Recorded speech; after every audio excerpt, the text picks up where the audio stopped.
Hi guys, this is Mrs. Kalinicki. I was having some trouble with pulling up the actual worksheet that you guys have, so instead I kind of made my own. So sorry about that, but we're gonna move on and hopefully we'll get through what we need to get through. Alright, so I'm going to start with the example at the top, but first I'm going to read the box that you guys have above underneath lesson 3.3, subtracting rational numbers. So there's a couple steps that you have to do when subtracting. It says to subtract fractions with different denominators, you're going to rename the fractions using the least common denominator, LCD, and then subtract as you would with like fractions, but you need to use your integer rules. For subtracting integers, we use the rule LCI, right there. And after we leave, change, and inverse it to an adding problem, we then use our adding rules, same signs add, different signs subtract, SSA or DSS, to combine the fractions. And if necessary, we're going to simplify our sum. All right. What I was thinking is before we even do common denominators, I think it would be best to do this step first, which is to rewrite the problem using LCI, or leave, change, inverse. So that's what we're going to do first. I'm going to circle this negative sign right here, this minus sign, and I'm going to write LCI on top. So as we do this, I want to write it up and down because that's how we do fractions, vertically. So leave 2/3, 2/3, change subtraction to addition, and the inverse of negative 1/4, careful, is positive 1/4. We only flip a fraction when we're talking about changing it from dividing into multiplying. This is called the additive inverse or opposite. That's called the multiplicative inverse or reciprocal. Okay, once I have this lovely adding problem right here, I'm going to use my adding rules. In this case, it's same signs add because they're both positive. In order to add them though, however, I need to first have common denominators. And the common denominator this time is going to be what? Wait, I can't hear you. Say it louder. The common denominator is what? Okay, 12. Good. Just checking. Alright. Now I use my knowledge of multiplying, or I use my multiplication charts. Make sure you have them out if you don't have them out, to figure out what I'm timesing these guys by. 4 times 3 gets you 12. So this numerator also has to get multiplied by 3. And 1 times 3 is 3.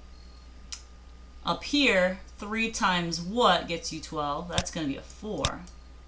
So I have to do times 4 here, which is going to be 8. Again, I'm just going to bring that adding sign over. And now again, same signs add. Write that down. Same signs add. I said it before, but we're going to write it this time. So I'm going to add them. 8, 9, 10, 11. And I'm going to get 11 twelfths.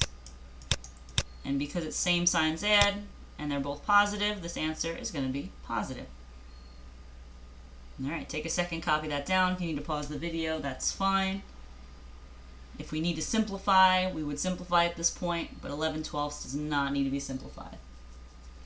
Before we go on to the other problems on this page, again, I'd like to focus on our word problems because I think those are an important part, and those are something that I know a lot of people struggle with. So we're going to flip the page over, and let's go to 9 and 10, which are the word problems. Okay, here we go. Melanie jumped 3/5 of a meter into a long jump pit. Okay, a long jump pit, again, an event called long jump is a track and field event. So basically people run on a really kind of skinny runway and they jump into a big sand pit, is what it is. And they measure how far the person jumps into the sand pit. So in this case, Melanie and Sam are jumping against each other. So Melanie jumps 3/5 of a meter into the long jump pit. Sam jumped 7/10 of a meter into the pit. How much farther did Sam jump than Melanie? Okay.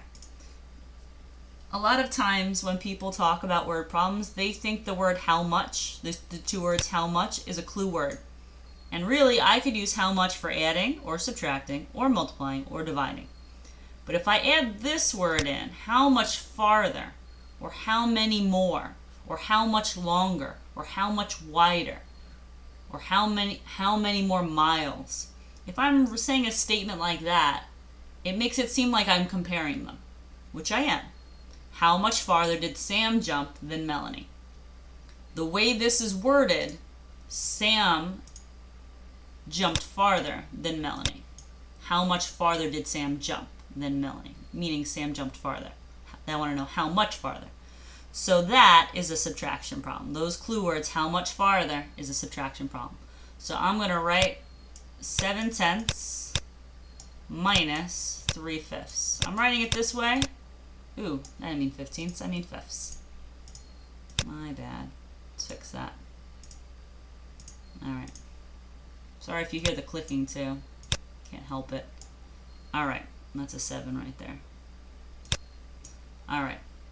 Again, first thing we just talked about, when I see a subtraction problem, circle that subtraction sign, and I'm going to write L, C, I. Alright, now I'm going to write it up and down. I think you guys have a little bit of room down here, so I'm going to write it vertically. 7/10 add, right? Change the subtraction problem to an adding problem.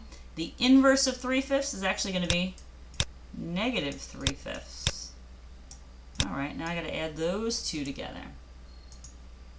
I have to now think about what kind of signs I'm going to need. Well, let's first make it into a common denominator, figure out which one's bigger. Because right now, according to these signs, am I going to have to do same signs add or different signs subtract? Take a look. Do they have same signs or do they have different signs? They have different signs, so I'm going to have to subtract them.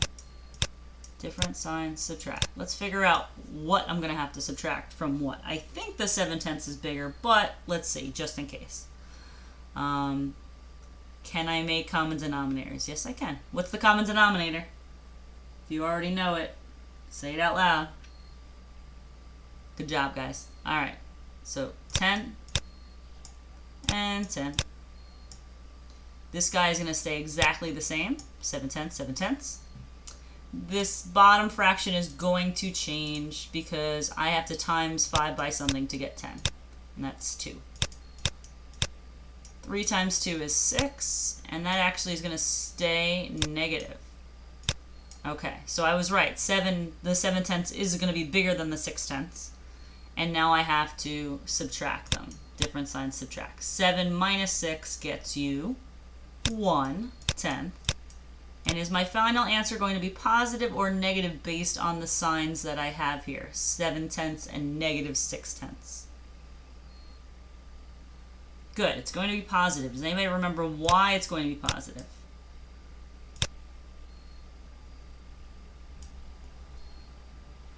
Ms. Freifeld, did they get it right? Okay, good. Alright, it's going to be positive because 7 is the bigger number. Oh, I forgot a label. Sorry. Anytime we do word problems, we're going to have to make sure we write labels, even if we do them with a calculator, without a calculator. Got to have labels on this. 1/10 of a meter. There we go. We'll circle that whole thing. Beautiful. All right. Next one.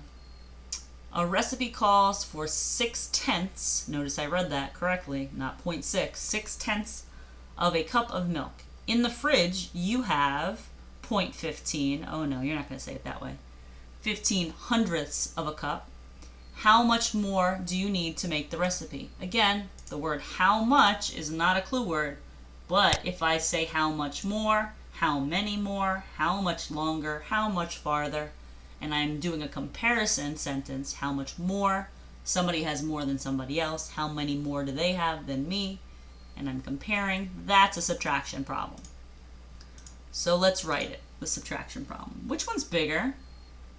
Because I need to have a certain amount, and I only have this much so far. If I just do what Anthony did yesterday and add a 0 as a placeholder, now it's kind of obvious which one is bigger from those two. So I have 0.60 or 6/10. Now I have 60/100ths, and I'm subtracting 15/100ths to figure out how much more I'm going to need.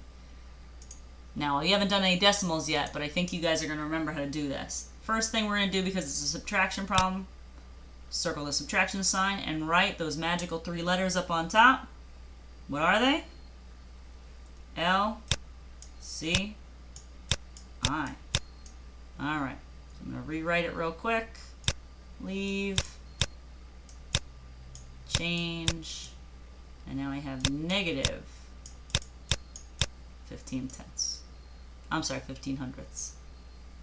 Okay, my rule here when I'm adding, it's either same signs add or different signs subtract.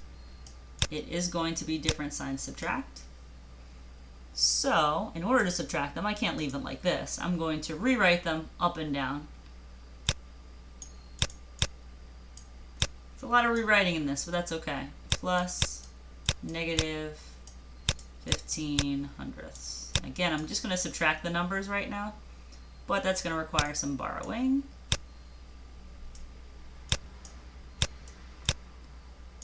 And 10 minus 5 is 5. 5 minus 1 is 4. Bring down the decimal point because I lined them up because of decimals. And now at the end, I know it's 45 hundredths of a cup. Is my answer going to be positive or negative? Based on the numbers that I had here, even when I subtracted because they were different signs, we already know that the 60 hundredths or 6 tenths is bigger than the 15 hundredths, so my answer will be positive, and that kind of makes sense, right? I'm not going to need a negative amount of milk if I need to make a recipe, so I'm going to need a positive amount of milk. 45 hundredths of a cup. Okay, so I showed you what I wanted to show you for today. What I want you to do is flip back over. I want you to work on the rest of the questions on this packet, just in lesson 3.3. Go over them, do them. You can do some with a partner maybe if Ms. Freifeld and the substitute let you. If they think you got it and you can do it by yourself, do it by yourself. And then what they can do is they can pick sticks and have you guys write the answers and show all your work on the board. If there's enough time, hopefully we can share all people's work. And they will have the answer key to go over the answers with you just in case. But if you have any questions, feel free to come see me during academic support on Friday because I will be back by then. If you have any other questions, I want you guys to see me then. Alright guys, thanks so much. I'll see you soon. Bye.